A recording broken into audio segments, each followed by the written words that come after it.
Alright, well with the elevator gone, let's see what we can do now. Aha, there is something down here. Well, somebody's been busy in here. Looks like somebody broke open these little holes here in the walls and sabotaged the equipment inside. But actually, these things look rather familiar, don't they? Yeah, here in Saavedro's journal, he made some drawings of them. So maybe if we configure each of them to match the drawings, the elevator might actually rotate properly or something. It's worth a shot at least. Let's study these things. This device seems to have 3 different settings for each of its little knobs or whatever these things are. This one's at the bottom, and this one's at the middle, and this one's also in the middle. This drawing over here shows 2 overlapping gears, and this one shows a device that's in line with these little wavy lines. And then finally, this one shows a rotatey circle thing with some bolts, and 2 of them are face outward, while 1 of them is faced inward. Alright, well let's take care of the gears here since they're right in front of us. Now the drawing of them showed them overlapping such that nothing appeared to be missing, so let's put this such that this spoke can line up with the empty slot. That should work. And here's the one with the 3 knobs. That should be right. And then the bolts. Let's get a couple to face outward. Alright, that one's inward, so we're good on that front. And then... okay, this one only has 2 settings, and in the drawing, this little pin here was in line with this part here that seemed to be at the foreground. I guess these little teeth here are meant to be what the wavy lines represent or something. So, hopefully, our settings there will be able to rotate the elevator properly. So let's call it back down.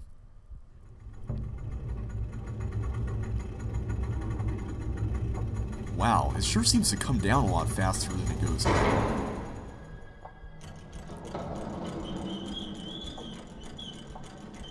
And once again, here we can see that it seems like this thing would rotate it back into position, since it would have to face this way for us to even exit it.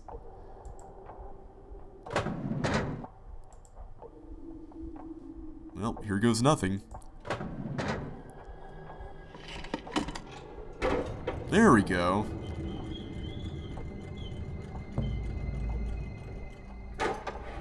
Alright, that makes much more sense. Alright, Saavedro, we're coming for you, buddy.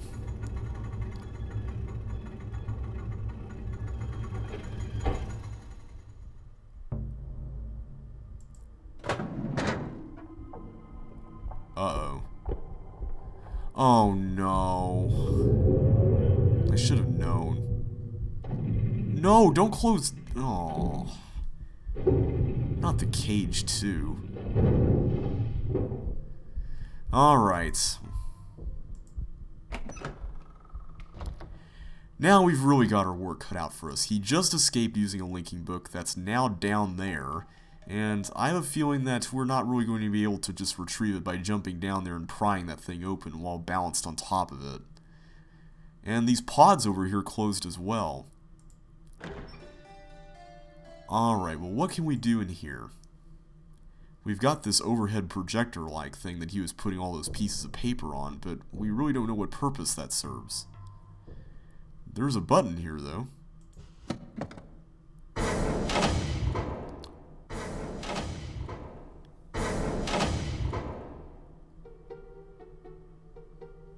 My sons, I promise to teach you the secrets of my ages. This world is the first step on your journey. Search the island, and you'll find 3 linking books. Each connects to an age in which you must work. Hello, Atrus. Been a long time. Sorry I'm not there to greet you in person, but I just didn't think it would be wise, considering how long I've been stuck here. Trapped in these lesson ages by 2 very greedy little boys. Your sons, Atrus. Cirrus and Achenar. Of course, they're not so little anymore, not so innocent.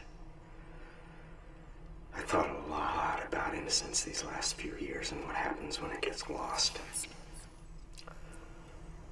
Worried about relation? I have it. Worried about friends, relatives, people you can't get back. I know just how you feel. But if you want to do something about it, you're gonna have to open this device. And there's just one problem. I've changed the 3 symbols that do that. So if you want to reclaim relation, you're gonna have to take your own class.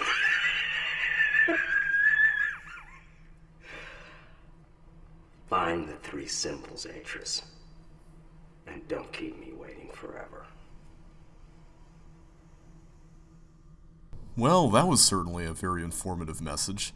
We've now got a bit of a better idea of what the tasks at hand are going to be, and we learned a little bit more about this age in the process. You might recall that in Saavedro's journal, he called it Jananen, and more importantly, a lesson age. And here we discovered via the Atrus message from the very beginning that it's actually part of a larger course that includes other ages that can be accessed via this island. The course was intended for Cirrus and Agonar to instruct them in how to write ages. So now, I guess our mission at this point is just to go around and find these 3 symbols around the island.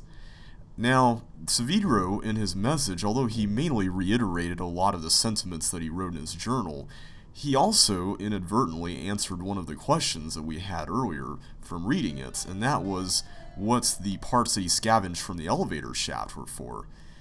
They were most likely for this device right here. He mentioned a scanning device, and we saw that he was putting pieces of paper on it on the way up.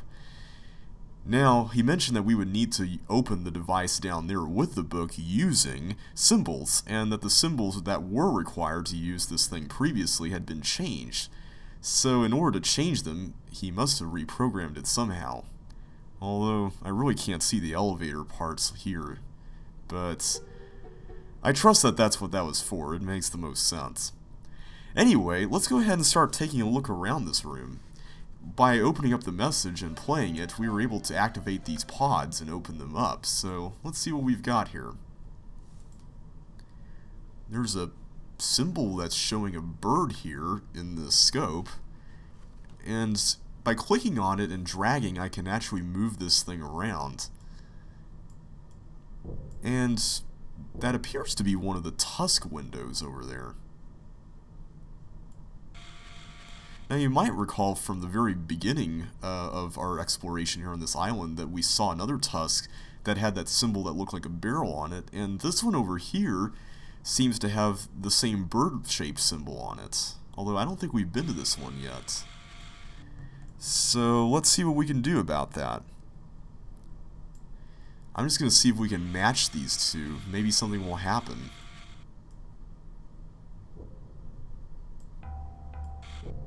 Oops. That's about right. But we need to adjust the focus, though.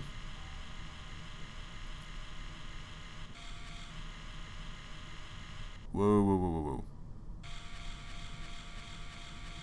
No, I think around there is about right. Well, wait a minute.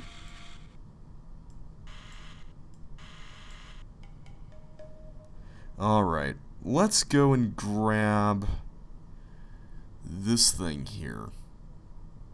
Or, no, that's not the panning, it's the zooming, isn't it? I want that to be right on the tick there, because that looks about a little bit better than what we had. But in doing so, I think I messed up the focus too.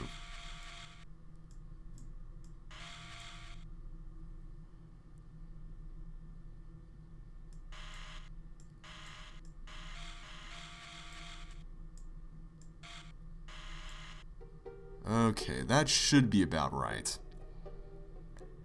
Let's leave it there. Let's see. Let's take a look at the next one. Okay, this is the one with the barrel symbol on it. And yeah, there's the tusk we were looking at earlier, so let's work on this one. There it is.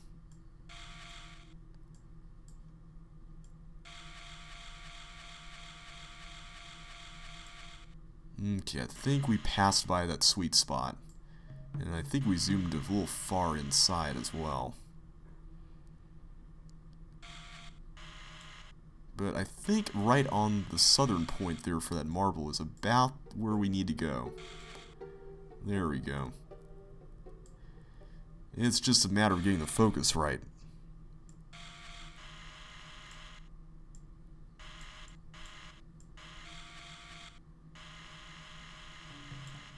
Okay, I think that's about as good as we're going to get it.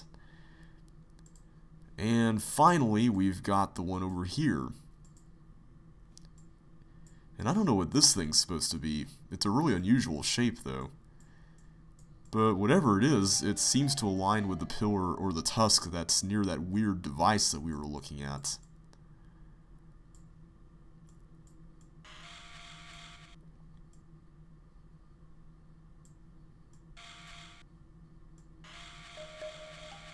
Yeah, that is really blurry.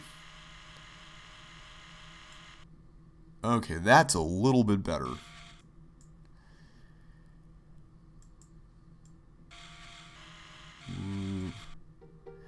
By the way, did you notice that the zoom for each of these is located at the exact same spot in terms of the marble here?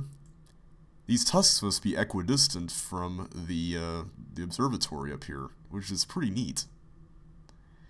Anyway, we got all three of them lined up, but nothing happened though. Maybe we need to go out and actually visit each one. But before we do that, there's something I want to do first. We read Saavedro's journal earlier, but we haven't read Atrus's yet. And since there's really no time pressure to get to Saavedro, considering that he's probably just waiting for us wherever he is, I think we can afford to look at it real quick. I always feared this day would come. For years, Catherine and I have dreamed of restoring Dunny. We have dedicated our lives to the task, taking it upon ourselves to locate the citizens of Dunny and convince them to return to their ruined city and rebuild. Our dream has become the dream of so many now, and the progress we have made toward achieving it is something of which we can all stand proud. But I know now that it has been a mistake. The city of Dunny should not be restored. It should stand forever in ruins, as both a symbol of our past mistakes and a memorial to all who lost their lives when Dunny fell. The devastating events of recent months, the war on tyranny, and the death of Uta in particular, have driven this truth home to me quite forcefully. If we rebuild the city walls today, are we not giving approval to the very illness that destroyed our civilization in the first place? Are we not setting ourselves up to repeat that pattern again in future generations? I have put much thought into this tonight and have found only one solution. If we, the men and women who survived the downfall of Dunny, are to thrive, then we must break the pattern of hatred which has destroyed so many lives. We must begin our civilization anew. And we can only do that if I write us a new age.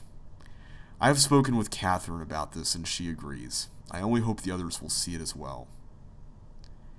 Well, these people never cease to amaze me. I thought they would object to my decision. After all, most of them linked back to Dunny specifically to see the city rebuilt. But when I told them why we should not restore it, their response was immediate and unanimous. Whereas yesterday they thought only of rebuilding, today they concentrate solely on salvage. They intend to take from their ruined city only that which is best, and move on. Everywhere I look, the enthusiasm for this new task is obvious. It hardens me even as I face my own monumental contribution. I have written many ages in my lifetime, from my first timid attempts under the tyrannical tutelage of my father, to my most recent accomplishment, Averone. Never before has so much been riding on my skill. The age I am about to write must be all I ever imagined and more. How am I going to achieve it? Catherine laughed this morning when she saw me drudging out my old notebooks. I must have made quite the picture, sitting near the embers of a fire, surrounded by countless commentaries and journals. Some of them seemed more dust than paper, but the hours I spent sifting through them was worth it. Ideas for what this new age might be are tumbling around in my head. There are almost too many to catch hold of. Obviously, I must choose some starting point as my anchor. Writing ages is a science, a precisely structured equation of words. Every equation needs as its foundation an underlying concept around which the age can develop. In the past, I have written my books around whatever idea intrigued me most at the time. I wanted to discover how the age to which the book linked would manifest the results of that idea. Sometimes civilizations had arisen, sometimes they had not. But whether a society had come to exist on the age or not, it was often in response to whatever concept the book I had written embodied. This time, my search for a concept must be weighed very carefully. I already have the civilization I wish to see develop. I know our history as a people and the paths we have followed to arrive here.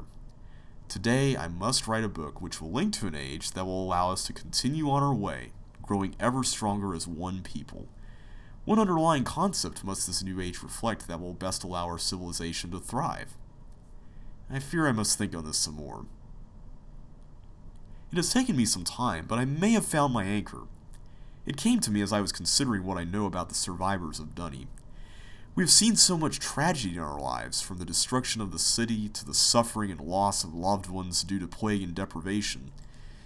Yet even in the midst of these adversities, my kinsmen and I have found the strength to keep going. We have tapped into our individual strengths and transformed ourselves into something much stronger. It is a characteristic I have seen in several of my ages, whenever I focused my writing on the inherent energy sources in a world. Long ago, grandmother taught me that no life, no possibility for life in an age, exists without the presence of energy. By tapping into its latent energy sources, an age moves out of stasis. It grows, transforms, and develops. Energy is the underlying fuel that powers all activity. To put it more simply, energy powers future motion. Yet, as grandmother also liked to remind me, energy in an age takes on diverse forms. Each one has strengths and weaknesses of its own. How many forms will this new age contain? Which type will be its dominant theme? Tomorrow I will link back to Myst, and from there revisit several of my ages. Perhaps in my old worlds I will discover new ideas. I had almost forgotten how painful it is to revisit Myst. In the 10 years since my sons, Cirrus and Aganar, left me trapped on Kavir Island and burned so many of my books, Catherine and I have rarely linked back. I told myself we were always too busy. First with writing ages like Averone, then with searching the ages of Dunny for survivors. I always said we would spend more time on Myst eventually. The truth is, I've been avoiding the age. Seeing the island in its current condition ignites such anger and grief. I'm immediately reminded of the betrayal of my sons, as well as the cruelty and greed with which they plundered my ages. I know I'm partly responsible for these acts. I constantly wonder if there was something I could have done to reach out to the boys before. Enough! Nothing can change the tragedies of the past. Like my Dunny kinsmen, I must salvage what is best and move on. Perhaps in the process I will find forgiveness and hope. Once again, I am back on Myst Island, having completed a lengthy sojourn through several of my ages. The trip itself was not as inspiring as I had hoped. The Selenetic age was especially disturbing, but has it not always been so? The very first time I linked to the age, its uninhabited landscape was shaking with tremors. At the time I felt it was because the energy in the age was unfocused, as if it were at war with itself. Stability finally came, but even after it did, I never truly felt comfortable there. I missed the more natural balance of ages like Channelwood. Perhaps that is the lesson to take home with me. The Dunny, too, have faced much turmoil in their history. Their lives have been unsettled enough. Perhaps I should be striving to offset the energy that already exists within our civilization by providing it with a more stabilized environment in which to grow. An environment in which the natural equilibrium of the world serves as a counterpoint to the upheavals of civilization. The more I consider it, the more I wonder if I should make nature the foundation of this new age. Worlds like Channelwood attain equilibrium quite easily, primarily because of one reason. Nature encourages mutual dependence. As one life withers and dies, it provides nourishment so that another might live. Plants become food for other animals, and the waste products animals cannot absorb become nutrients to sustain the other plants. So long as nothing intrudes to upset this balance, nature can maintain itself indefinitely. An interesting metaphor to set us an example for my people. I think I will confer with Catherine on this subject. Her ages always exhibit symbiosis more dramatically than mine. Perhaps she should help me write this new age. I am so tired, I can barely think right now. But I will force myself to stay focused, for I have not written anything in days. The moment I linked back to Dunny, I was besieged with requests for my assistance. Master Tamman wanted to consult over which stonecutters were worth salvaging, and did I think the rock in this new age would be difficult to sound? Oma and Essel needed my opinion about a new history they had uncovered. Should they hold off on starting its translation, or would paper supplies be scarce in the new age? There were so many questions needing answers, I barely had time to see Catherine. She, of course, laughed at my dilemma, saying that I had no one to blame but myself. After all, I was the one who encouraged the Dunny to start over. Naturally, they would look to me to keep them moving in the right direction, unless some other force stepped in to change that view. Her words made me realize a fundamental principle I had thus far been ignoring. All this time I had been debating whether to make energy or nature the underlying framework for this age. But there is another equation to consider. An age based solely on the future motion of energy will face constant upheavals, most likely at the cost of tranquility. And an age based solely on the mutual dependence of nature can become so balanced over time, it may cease to tolerate change. Yet to continue to grow as a people, Dunny civilization needs both, occasional upheavals followed by periods of balanced stability. I have seen such situations occur naturally on several of my ages. Each time it was because I centered the writing around some dynamic force that I had decided to make prevalent in the age. Such forces allow the balance between forward motion and mutual dependence to fluctuate. As one concept takes precedence, the other recedes until another force surfaces to change things.